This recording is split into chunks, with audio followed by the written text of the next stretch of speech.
Tonight's edition of Arizona Art Beat focuses on the Arizona Opera and its new general director. Joining us now is the new leader of Arizona Opera. There he is, Joseph Spector. Welcome to Arizona Horizon. Welcome to Arizona. Thank you so much. It's great to be here. Arizona Opera General Director. What does that mean? Well, opera is probably the teamiest of team sports. From the staff that are working year-round to get the productions up to the artists that come into town and work with our orchestra, work with our chorus, a board of directors, a community around the organization. I view my role as one where I'm here to empower, enable, and facilitate the orchestration of all those elements together and help everyone do the best job that they possibly can and make this incredible art form happen. Kind of like a head coach. Yeah, I'd say it's a lot like that. And you're counting on the individual performance of your players just as you would a head coach. And thankfully, I'm coming into an organization that's got a lot of artistic vitality, a lot of talent at all those levels. I want to talk about that in a second, but you're leaving the Austin, Texas Opera. That's right. Why leave there for Arizona? Well, I will say that I loved my time at Austin Opera intensely. It's a fantastic company. I'm excited about a lot of the initiatives that have been undertaken by Arizona in the past few years. My predecessor, Ryan Taylor, who was and is a friend of mine back from the days that we were both young singing artists and both baritones, has really done a lot of great work with the Arizona Bold program, which is about revitalizing the repertoire and engaging our company with a broader community. And that was a very exciting opportunity to help carry that banner forward. You mentioned your background is as a singer. How does a singer, a baritone, if you will, get into administrative? Retired baritone, reformed. But the administrative end, how does that happen? Absolutely. Well, so my training originally was as a singer. I always had interests that extended beyond just the stage. I was a political science major at Tufts, concurrent with the time I was studying opera. And after I moved out of the opera world, I moved into finance. I worked in financial services for a number of years. And combining the skills and interests that I developed in that space and my passion for opera led me into the administrative side. I still got to go back, though. You said when you got out of opera, you got into this. But most people would die to be a baritone, to be anything on a stage as a major operatic singer. Why did you stop doing it? Well, I will say I loved every minute that I got to sing, and in addition to my regional opera performances, I got to train at the Academy of Vocal Arts in Philadelphia, which is one of the top academies of the world. I got to study with friends of mine that are at the top of the field and are performing internationally. And the life of a performing artist is a tough one. I wanted to settle down, start a family, and it began a process of thinking, how can I contribute most to the field in a way that also honors some of my other passions, including my wonderful wife and my two beautiful girls. So basically, reason took hold. My priorities just changed. Yeah. Do you miss singing? I don't miss the career. I don't miss the aspect about picking up a check for that work. I will say that I have opportunities now and again to sing for people that are close to the opera family, and just that little taste now and again is plenty enough to satisfy that urge. So here you are, Arizona Opera. You're Mr. Big now. What's your vision? For 4 days. Yeah, well, I've got it all figured out. Yeah, you have. When you do have it all figured out, what are we going to see? What's your vision? Okay, so the conversation for opera nationally, internationally right now is intensely interesting, and there are huge challenges. What I see is in Arizona Opera a chance to have a company that's really a leader in the field in terms of its artistic vitality, which is a direction that has that the company's already come quite a ways on. Expanding audiences, finding out how we can connect the repertoire, the stories that we tell, the places that we tell them, both on the main stage and off, in a way that engages folks where they are. And finding the most exciting and sustainable financial model. And it's reconciling those three elements that I think we're going to do here at this company that's really exciting for me. What has Arizona Opera done right that you've seen that you'd like to build on? And what do you think that Arizona Opera, what can be improved on? Sure. So what Arizona has done right is to ask the big question, which is, how can we be a greater value to the community that we serve. We're a nonprofit, we're a mission-driven organization. We're here first and foremost to serve Arizona. We are Arizona's opera company. And in exploring some of the further reaches of the operatic repertoire, I think that we've been asking that question, you know.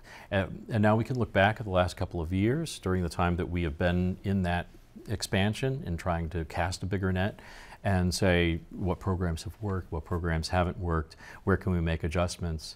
But the philosophy of the organization, the spiritual underpinning, if you will, is really the incredible fuel that we have to work with in terms of propelling the organization forward.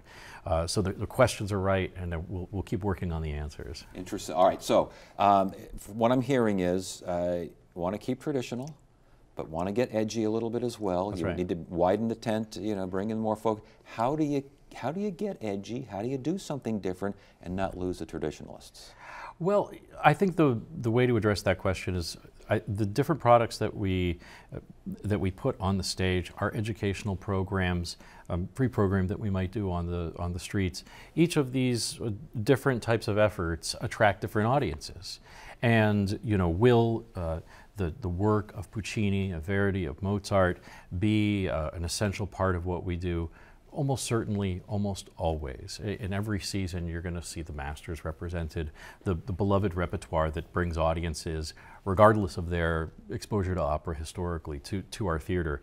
That will always have a place. But is there an opportunity for us to find spaces where we don't always perform and explore some edgier and exciting? I can't give away too much here. You got to let me continue to hatch the plans. But I think the important thing is to find what's going to be entertaining to those different audiences, and see the opera world through their eyes, and then deliver on that. With that in mind, where is opera now in the grand scheme of entertainment? There is so much out there. Much of it involves someone looking onto a screen of some kind as opposed to live entertainment. Sure. Where does opera fit? How does opera continue to be relevant? Well, I will say that I think that enjoying opera as a live art form will always be an essential piece of it. But do we need to be able to expand into other media channels in order to become the art form that we can be in the 21st century? Absolutely. There's no question that we have to embrace social media. We have to embrace the internet and what it has to offer in terms of how we can share this. Undoubtedly. And I think that question is being asked not just here in Arizona, but but internationally. And not just opera. I mean, all sorts of entertainment options that may have been very top flight in the past are trying to figure out how do you compete. That's the exciting thing. You know, there are companies that are trying a variety of different approaches to answering this exact question, and I think that the companies that are getting right are the ones asking the right questions, and having a spirit of excitement and a little bit of risk. Now, am I seeing a world premiere this season? That's right. Riders of the Purple Sage, the adaptation of the Zane Grey novel, and it's the first world premiere that Arizona Opera has undertaken, and we're just incredibly excited about it. Yeah, that sounds pretty good. You know, at your website, something that I enjoy, because I'm not a big opera buff. I don't know much about opera, but I'm interested. Yeah. I'm interested. And there was an informational aspect on the website that I really enjoyed, and I think probably would be a good thing for folks just to learn the basics, or like the Verdi and Shakespeare, the relationship there between stories. Sure. That's good stuff. I mean, that will help build an audience. Here's what I would say.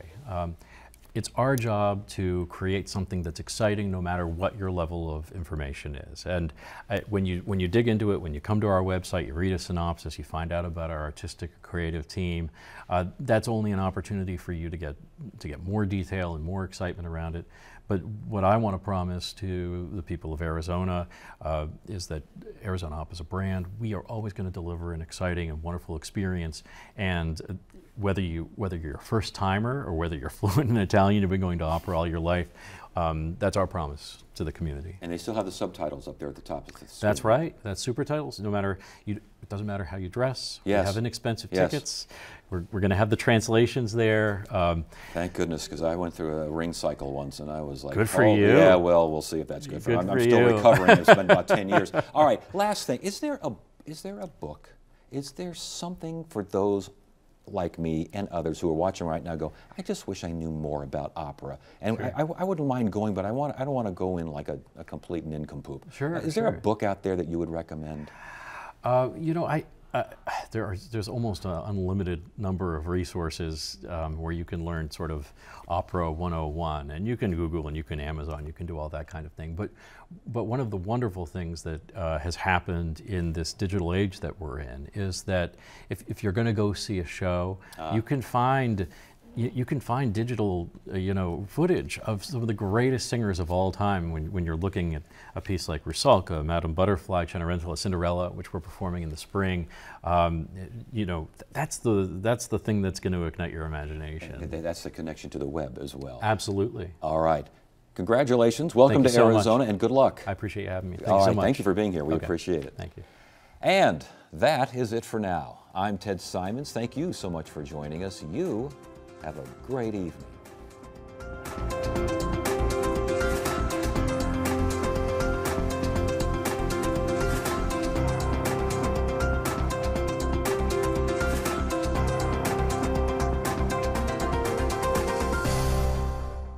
Arizona Horizon is made possible by contributions from the Friends of Arizona PBS, members of your PBS station. Thank you. Funding for Curate, the Arizona Arts and Culture Fund, is made possible by Signal Society members Eleanor Light and Judith Hards, and by you can become a curator of the arts on Arizona PBS. For more information, call 602-496-8888.